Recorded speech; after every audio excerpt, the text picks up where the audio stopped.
Hello friends, आशा करते हैं आप लोग बहुत अच्छे होंगे। आज हम लोग हिंदी की क्लास में चलते हैं।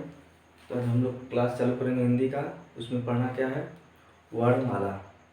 हिंदी की क्लास में हम लोग का आज पहला क्लास है और इस क्लास को कंटिन्यू करेंगे और हिंदी में सभी इम्पोर्टेंट चैप्टर को धीरे धीरे क्या करेंगे, कवर करेंगे। तो चलिए आज हम लोग चालू करते हैं वर्णमाला क्लास। तो वर्णमाला में हिंदी की क्लास को चालू करते हैं। और वर्णमाला में पढ़ना क्या है कि वर्ण किसे कहते हैं, वर्णमाला किसे कहते हैं, वर्ण के कितने भेद होते हैं, स्वर क्या होता है, व्यंजन क्या होता है, सबके बारे में जानेंगे। ठीक है, तो हम पहले चालू करते हैं वर्ण। वर्ण जो होता है कि भाषा की सबसे छोटी इकाई होती है। वर्ण क्या होती है, भाषा की सबसे छोटी इकाई होती है। यहाँ से क्वेश्चन सीधे सीधे पुट करता है, यहाँ सीधे सीधे क्वेश्चन पूछता है कि जो होती है भाषा की सबसे छोटी इकाई क्या होती है। तुम लोग का आंसर क्या होगा, वर्ण। क्या होगा, वर्ण। अब देखिए भाषा की सबसे छोटी इकाई क्या होती है, वर्ण होती है। अब दूसरे के बारे में ना वर्णमाला। कहने का मतलब वर्णमाला उसे कहेंगे जहाँ पर बहुत सारे वर्ण मिलकर क्या करेंगे, एक शब्द का निर्माण करेंगे, वहाँ क्या हो जाएगा, वर्णमाला। जैसे कि बहुत सारे, जैसे किसी चीज़ का माला होता है, मान लीजिए गेंदे का फूल है, गेंदे का फूल जब अकेला रहेगा उसको एक गेंदे का फूल बोला जाएगा। जैसे उसको धागे में क्या किया जाता है, फिरो दिया जाता है, तो क्या बन जाता है, हमारा माला तैयार हो जाता है। क्या हो जाता है, माला तैयार हो जाता है। ठीक उसी प्रकार जब वर्ण बहुत सारे क्या होंगे, वर्ण मिलेंगे तो क्या हो जाएगा, वर्णमाला हो जाएगा। क्या होगा, बन जाएगा वर्णमाला। कहने का मतलब वर्ण जब क्या होंगे आपस में मिलेंगे तो क्या बनेगा, वर्णमाला। ठीक है, ये दोनों चीज़ आप लोग को समझ में आ गया होगा।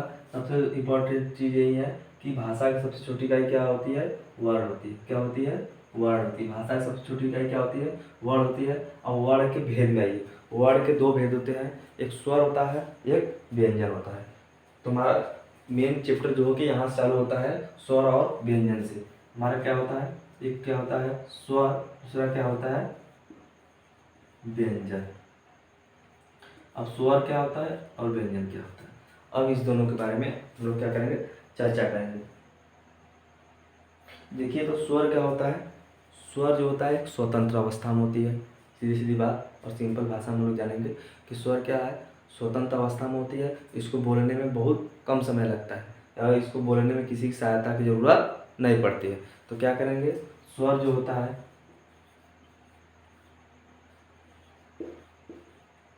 स्वतंत्र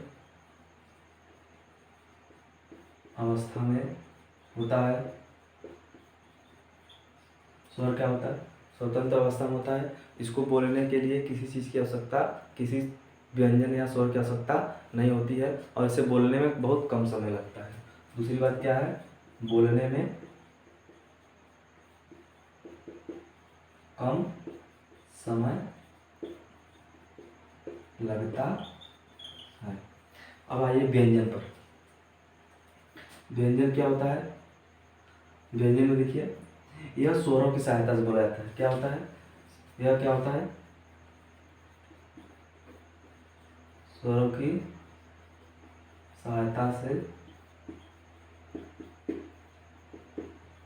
बोला जाता है। यह क्या कहता है, स्वरों की सहायता से बोला जाता है। ठीक है, इतनी बात समझ में आ गई होती, समझ में आ गई होगी। और दूसरी बात इसमें क्या है, इसे बोलने में स्वर की अपेक्षा दुगुना समय लगता है। क्या लगता है, दोगुना समय लगता, किसकी अपेक्षा, स्वरों की अपेक्षा, स्वरों की अपेक्षा। तीसरी बात क्या होती है, देखिए इतनी चीज समझ में आ गई ना। तो आगे देखिए क्या होता है, आगे हम लोग को क्या करना है, अब देखेंगे वर्णमाला में स्वर की संख्या कितनी होती है। यदि क्वेश्चन पूछ दे कि वर्णमाला में स्वरों की संख्या, वर्णमाला में स्वरों की संख्या, देखिए वर्णमाला में स्वरों की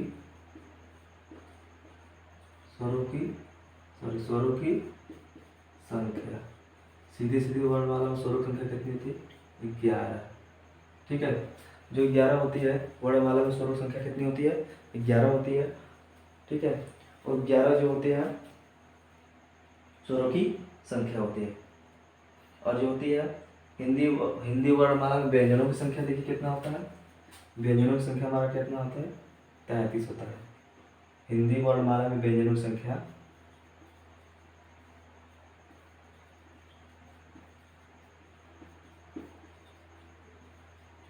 हिंदी वर्णमाला में व्यंजनों की संख्या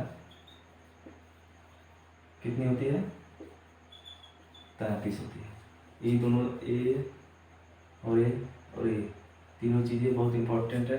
कोई पूछेगा कि स्वरों की संख्या कितनी होती है तो 11 होती है, और व्यंजनों की संख्या क्या होती है, 33 होती है। ठीक है, आगे चलते हैं। अब देखिए स्वर, स्वर में एक होता है हास्य स्वर, दीर्घ स्वर, अग्र स्वर, व्यंजन स्वर। अब इन सब के बारे में क्या करना है, चर्चा करेंगे हम लोग। तो देखिए चलते हैं इस सब के बारे में। तो इसको हम क्या करते हैं, इरेज करते हैं, मिटा देते हैं। इतनी बातें समझ में आ गई होगी, समझने में इसमें कुछ था नहीं, लेकिन इसमें समझने वाली बात थी कि वर्ण किसे कहते हैं, तो भाषा की सबसे छोटी इकाई क्या होती है, वर्ण होती है। दूसरी बात, वर्णमाला किसे कहते हैं, वर्णों के सहयोग से जो वर्ण शब्द बनता है वो क्या कहलाता है, वर्णमाला कहलाता है। वर्णमाला में स्वरों की संख्या कितनी होती है, 11 होती है। और वर्णभेद, वर्णों को वर्णमाला को कितने भागों में बांटा गया है, 2 पार्ट में बांटा गया है। पहला क्या होता है स्वर, दूसरा क्या होता है व्यंजन। स्वर किसे कहते हैं, स्वर एक स्वतंत्र अवस्था में होता है, इसे बोलने में बहुत कम समय लगता है। और दूसरी बात यह है कि इसको बोलने में किसी चीज़ की सहायता नहीं लेनी पड़ती है। दूसरी बात क्या है, व्यंजन। दूसरी क्या है, व्यंजन, जो कि स्वरों की सहायता से बोला जाता है। जैसे क्या होगा, देखिए जैसे बोलिए इसको, देखिए इसको हम बताते हैं क्या होगा, स्वरों की सहायता से बोला जाता है। क, ये हमारा क्या है, क, ये क्या हो जाएगा, क। तो देखिए क में यदि हम इसको संधि विच्छेद करेंगे तो क प्लस अ, देखिए क्या हो जाएगा, ये हमारा पूर्ण व्यंजन है, ये क्या है, व्यंजन हो जाएगा, ये क्या हो जाएगा, स्वर। तो कहने का मतलब इसको बोलने के लिए किसकी आवश्यकता पड़ रही है, व्यंजन और स्वर जब मिलेंगे तो इसको बोला जाएगा ऐसे क। तो व्यंजन को बोलने के लिए क्या हो जाए, होता है, स्वरों की आवश्यकता होती है। तो क हो जाएगा व्यंजन और क्या हो जाएगा, स्वर। तो क्या हो जाएगा, व्यंजन को बोलने में दोगुना समय लगता है। देखिए क्या होता है, व्यंजन को बोलने में क्या लगता है, दोगुना समय लगता है। किसकी अपेक्षा, स्वरों की अपेक्षा। जैसे अ हमारा क्या हो जाएगा, स्वर हो जाएगा, लेकिन जो हमारा व्यंजन है उसको बोलेंगे क। तो क में क्या होता है, अ भी छुपा रहता है, क में क्या होता है, अ भी छुपा रहता है। ठीक है, तो आगे चलते हैं, स्वर के बारे में हम लोग जानते हैं। ठीक है, इसको हम क्या करते हैं, इरेज करते हैं।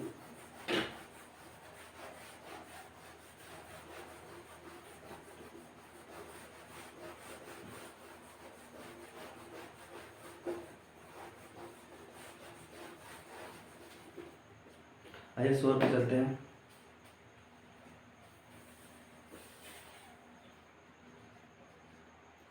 स्वर संख्या में कितना बताया है, 11। स्वर संख्या कितना बताया गया है, 11। ठीक है, तो अब चलते हैं, देखते हैं क्या होता है। अब होता है हस्व स्वर, किसी बारे में पढ़ना है, हस्व स्वर। हस्व स्वर क्या होते हैं, देखिए पहले हम लोग किसके बारे में जानेंगे, हस्व स्वर के बारे में जानेंगे। पहले किसके जानेंगे, हस्व स्वर। अब देखिए हस्व स्वर क्या होता है, चलिए इसके बारे में जानते हैं कि हस्व स्वर होता क्या है। उसके बाद ऑटोमेटिक हम लोग पहचान जाएंगे कौन सा हस्व स्वर है और कौन सा दीर्घ स्वर है। ठीक है, पहले इसके नीचे पहले हस्व स्वर, फिर दूसरा क्या है, इसके बारे में जानेंगे दीर्घ स्वर के बारे में। किसके बारे में जानेंगे, दीर्घ स्वर के बारे में। ठीक है, तो हस्व स्वर के बारे में जानते हैं। हस्व स्वर क्या होता है, हस्व स्वर में हमें क्या करना है, उच्चारण करने में क्या लगता है, कम समय लगता है। उच्चारण करने में क्या होता है, कम समय लगता है। जैसे क उच्चारण करने में क्या लगता है, कम समय लगता है। जैसे अ, ठीक है, तो हस्व स्वर क्या होता है, उच्चारण करने में कम समय लगता है। उच्चारण करने में कम समय लगता है। जैसे अ ई उ ए ओ और ऋषि, अ ई उ, अ ई उ ए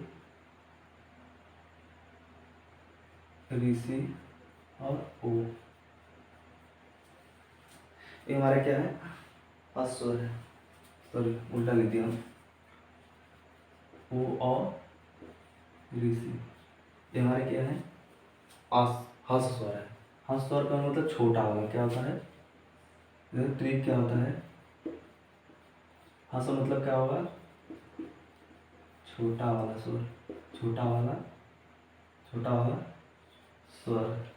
पहचाना है कैसे, इसका ट्रिक हमने बनाया है, क्या है, छोटा वाला स्वर। जैसे कि अ हो गया छोटा, और इसका बड़ा रूप होता है आ। ई हो गया छोटा, इसका बड़ा बड़ा रूप होता है ई। ऊ हो गया छोटा, इसका बड़ा रूप होता है ऊ। ए हो गया छोटा, इसका बड़ा रूप होता है क्या, ऐ। ओ हो गया छोटा, इसका बड़ा रूप क्या होता है, औ। तो ये हमारा क्या हो जाएगा, ह स्वर। ह स्वर क्या होता है, इसको बोलने में कम समय लगता है। यहाँ लिख सकते हैं कम समय लगता है। धीरे धीरे एकदम आसानी से सीखते चलेंगे, आराम से, जल्दीबाजी नहीं करना है, क्योंकि हमको अच्छे से सीखना है। ठीक है, तो स्वर समझ में आ गया होगा। अब दीर्घ समय, दीर्घ दीर्घ स्वर संधि में क्या हो जाएगा, उच्चारण करने में ज़्यादा समय लगता है। उच्चारण करने में क्या होता है, ज़्यादा समय लगता है। उच्चारण करने में ज़्यादा समय लगता है। या फिर ठीक इसका बना दीजिए, बड़ा वाला स्वर क्या हो जाएगा, बड़ा वाला स्वर। बड़ा वाला स्वर में क्या होगा, इसी का अ का बड़ा रूप क्या हो जाएगा, आ। ई का बड़ा रूप क्या हो जाएगा, ई। ऊ का बड़ा रूप क्या हो जाएगा, ऊ। ए का बड़ा रूप क्या हो जाएगा, ऐ।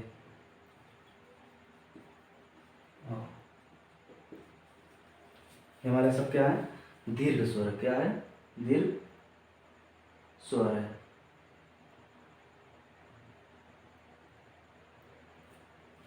इतनी बातें समझ में आ गई। तो देखिए, स्वर, ह स्वर और दीर्घ स्वर। ह स्वर क्या होता है, जिसको बोलने में कम समय लगता हो, जिसको बोलने में कम समय लगता हो। जैसे अ, ई, ऊ, ऋषि और ओ। ये हमारा क्या हो जाएगा, दीर्घ स्वर। और देखिए सॉरी, ह स्वर और दीर्घ स्वर क्या होता है, जिसको बोलने में क्या लगता हो, अधिक समय लगता है, जिसका उच्चारण करने में क्या लगता हो, अधिक समय लगता हो। और क्या हो उसमें, और हम लोग का ट्रिक बना है बड़ा वाला स्वर। बड़ा वाला स्वर देखिए, ट्रिक से आराम से पहचान सकते हैं। हाँ स्वर मतलब छोटा वाला स्वर, और हम दीर्घ स्वर मतलब बड़ा वाला स्वर। और बड़ा वाला क्या होगा, अ का बड़ा रूप आ होता है। ई का बड़ा रूप क्या होता है, ई होती है। तो क्या है, दीर्घ स्वर है। ठीक है, बहुत आसानी से हम लोग क्या करेंगे, इसको याद कर लेंगे। ठीक है,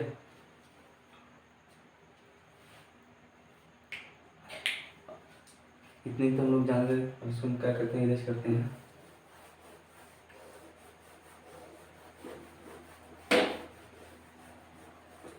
हमने क्या क्या सीखा, स्वरों की संख्या कितनी होती है, 11 होती है। व्यंजनों की संख्या कितनी होती है, 13 होती है। दीर्घ स्वर किसे कहते हैं, ह्रस्व स्वर किसे कहते हैं, ह्रस्व स्वर किसे कहते हैं, इन सब के बारे में हम लोग जान लिए। अब आगे देखिए, आगे अगला है अग्र स्वर।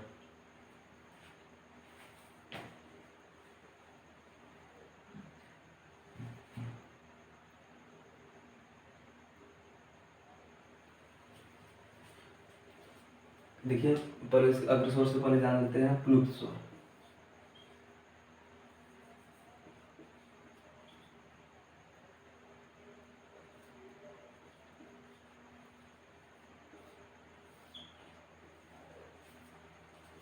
प्लुत स्वर, देखिए प्लुत स्वर क्या होता है,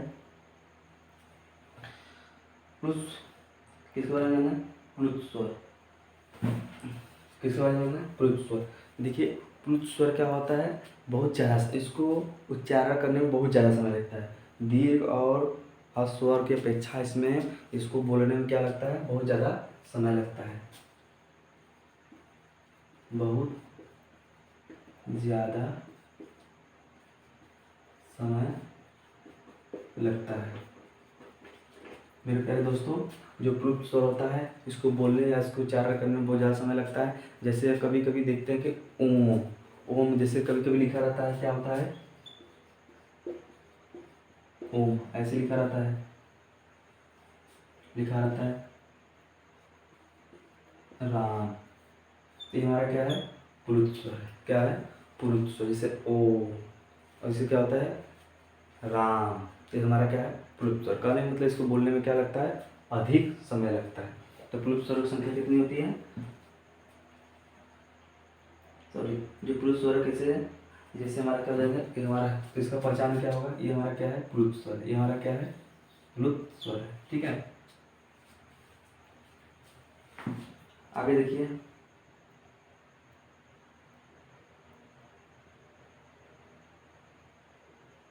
कितनी बातें समझ में आ गई होगी। अब आगे चलते हैं। अर्ध समृद्ध अर्ध समृद्ध और विवृद्ध।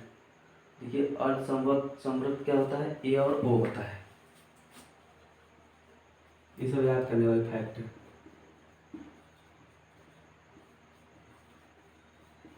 अर्ध समृद्ध स्वर क्या होता है, ए और क्या होता है, ओ होता है। अर्ध समृद्ध क्या होता है, ए और ओ होता है, ए और ओ, ये हमारा क्या है, अर्ध समृद्ध।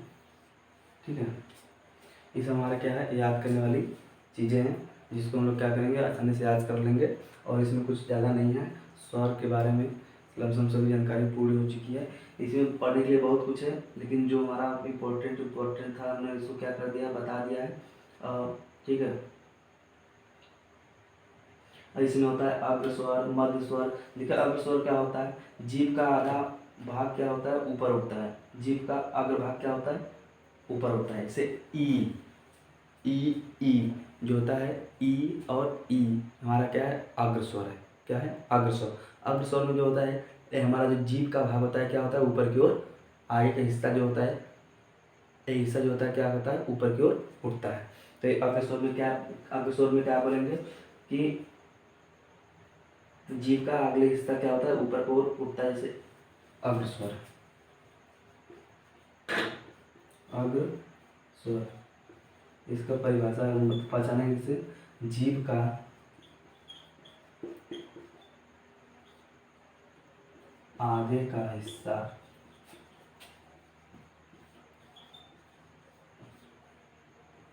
ऊपर उठता है। क्या होता है, जीभ का आगे का हिस्सा क्या होता है, ऊपर उठता है, तो उसे क्या कहेंगे, हम लोग अग्र स्वर। इसे क्या कहेंगे, अग्र स्वर। एग्जाम्पल हमारा क्या हो जाएगा, एग्जाम्पल हो जाएगा छोटी ई अ, बड़ी ई, ए और आय। ये हमारा क्या है, अग्र स्वर है।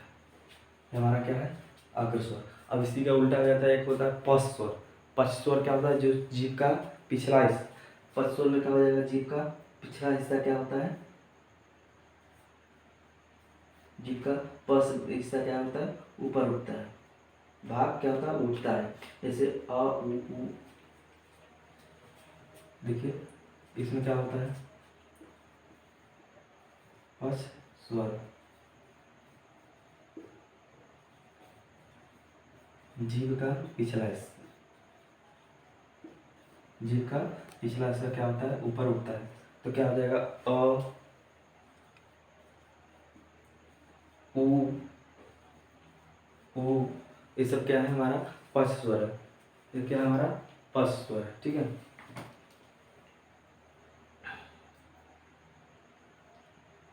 ओ और अ भी क्या है, अ उ ओ और अ हमारा क्या है, पश्च स्वर। ये हमारा क्या है, अग्र स्वर है। इतनी बातें आप लोग को समझ में आई होगी। तो स्वर आज हम लोग क्या करते हैं, इसी पर समाप्त करते हैं। आशा करता हूँ कि इतनी बातें आप लोग को समझ में आई होगी और अच्छा भी लगा होगा। और कल की क्लास में हम लोग पूरा करेंगे व्यंजन। व्यंजन के लिए हम गारंटी देते हैं, इसमें ऐसी ऐसी ट्रिक बताऊंगा जो कि आप लोग कभी नहीं भूलेंगे। जो व्यंजन में होता है, जो व्यंजन होता है, स्पर्श व्यंजन जो होता है, अंतस्थ व्यंजन जो होता है, इसके बारे में हम लोग सब क्या करेंगे, अच्छे से एकदम उसको अच्छे से ट्रिक के माध्यम से पूरा क्या करेंगे, रिवाइज कर लेंगे, उसको याद कर लेंगे और समझ लेंगे, ताकि इसमें कोई प्रॉब्लम नहीं होगी। उच्चारण स्थान इतने आसानी से हम लोग सीख लेंगे कि कभी जिंदगी में कभी भी नहीं भूलेंगे। लाइफ टाइम इसको हमेशा क्या हो जाएगा, याद हो जाएगा, एक बहुत ही सरल वे से। ठीक है, तो आज के लिए इतना काफ़ी है। Thank you. जय हिंद, जय भारत।